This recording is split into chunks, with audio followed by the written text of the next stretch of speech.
The historic Liberation Day announcement last week by President Trump made it very clear that the era of American economic surrender is over. President Trump is no longer going to allow American workers and companies to be ripped off at the hands of foolish trade practices that shipped away millions of high-paying jobs and hollowed out communities across the country. It's America first, all the way. And despite fear-mongering by the media, the world is clearly responding to President Trump's approach. Just yesterday, President Trump held a bilateral meeting with Israeli Prime Minister Benjamin Netanyahu here at the White House. The Prime Minister pledged to immediately eliminate America's trade deficit with Israel and remove their trade barriers. Israel's proactive approach should serve as a model for the rest of the world. Also yesterday, the President spoke with Japan's Prime Minister, who wants to negotiate as well. The President also spoke to the acting President of South Korea this morning. He has tasked Secretary Bessent and U.S. Trade Representative Jamieson Greer to lead these talks. In total, since the Liberation Day announcement, nearly 70 countries have already reached out to the President to begin a negotiation. Countries are falling over themselves to reform their unfair trade practices and free open their markets to our country. The President is already delivering on his promise to usher in an economic golden age for our country. The President's threat yesterday on social media to increase tariffs against China by an additional 50% in response to their retaliation. Has he signed anything in terms of an executive order, any documentation around that? Will that additional 50% go into effect tomorrow? They will be going into effect at 12:01 a.m. tonight, so effectively tomorrow, yes. Work on that today? Of course, as always. I'm curious, though, under what conditions at this point would President Trump talk to President Xi about tariffs? Look, I just spoke to the President about this, and he believes that China wants to make a deal with the United States. He believes China has to make a deal with the United States. It was a mistake for China to retaliate. The President, when America is punched, he punches back harder. That's why there will be 104% tariffs going into effect on China tonight at midnight. But the President believes that Xi and China want to make a deal. They just don't know how to get that started. And the President also wanted me to tell all of you that if China reaches out to make a deal, he'll be incredibly gracious, but he's going to do what's best for the American people. So China has to call first? The Chinese want to make a deal. They just don't know how to do it. But the President will be implementing these 104% tariffs on China tonight. Under what conditions might he consider lowering tariffs on China at this point? It would be imprudent of me to tell you those conditions here from the podium.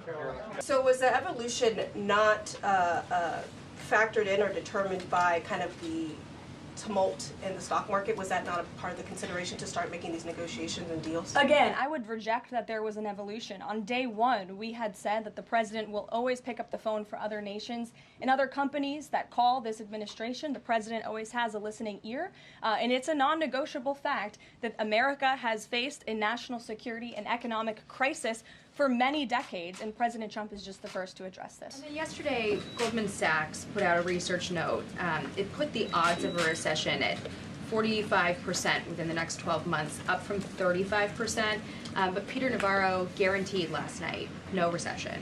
Does the President agree with him on that? I know the President in the past has been leery of making definitive statements on that. I can speak for the President, and I can speak for the optimism that he sees in our economy every day. Again, when you talk about the massive deregulatory efforts that are happening across the board, when you talk about how oil prices are down, gas prices are down, egg prices are down, we're cutting costs for the American worker, for the American consumer. We also see trillions of dollars of investments pouring into this country every day, and we're working hard now on the tariff side of the President's economic agenda. But don't forget, the next side of this is tax cuts, and we're counting on Capitol Hill to get those done, the largest tax cuts in history.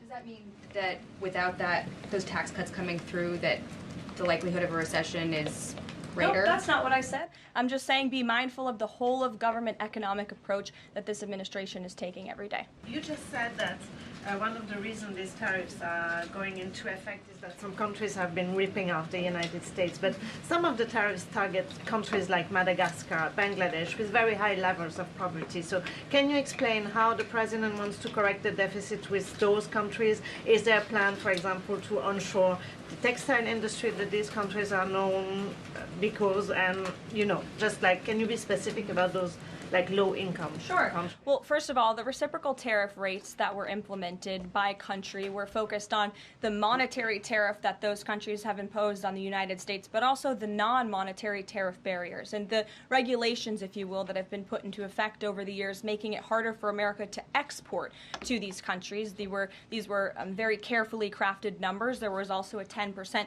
baseline tariff across the board as well, as you know. Moving forward, the president will talk to any country that picks up the phone to call. Does the president endorse something that Howard Lutnick said on television this weekend, which was that the army of millions and millions of human beings screwing in little screws to make iPhones, that kind of thing is going to be moving to the U.S.? Is that how the president envisions manufacturing shifting?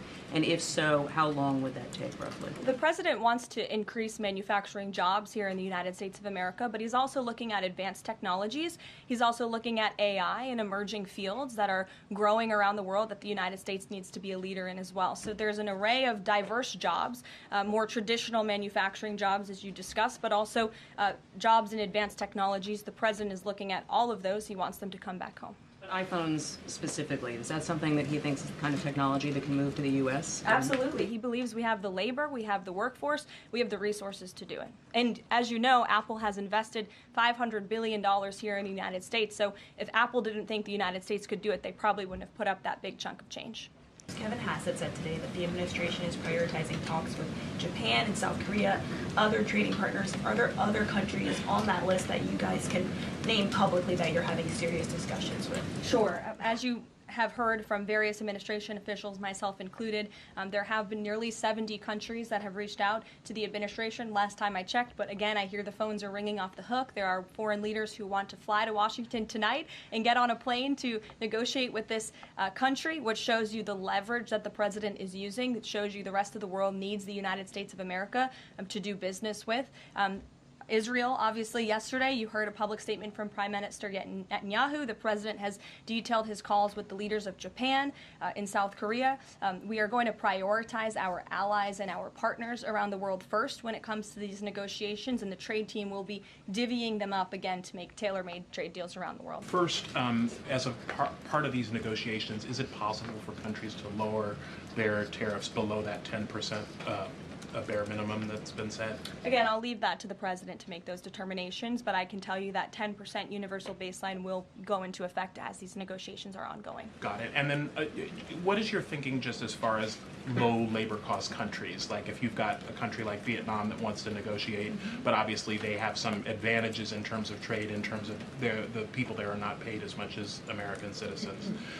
What is kind of the thinking? Can they still achieve a good kind of trade outcome with the United States? Well, again, you're right to point out that different countries have different labor markets. They have different skills, if you will, different resources, and the president is going to take all of that into account. His team will take all of that into account when they're negotiating these deals. I do just want to point out one thing, that the president, everybody in Washington, whether they want to admit it or not, knows that this president is right when it comes to tariffs and when it comes to trade. In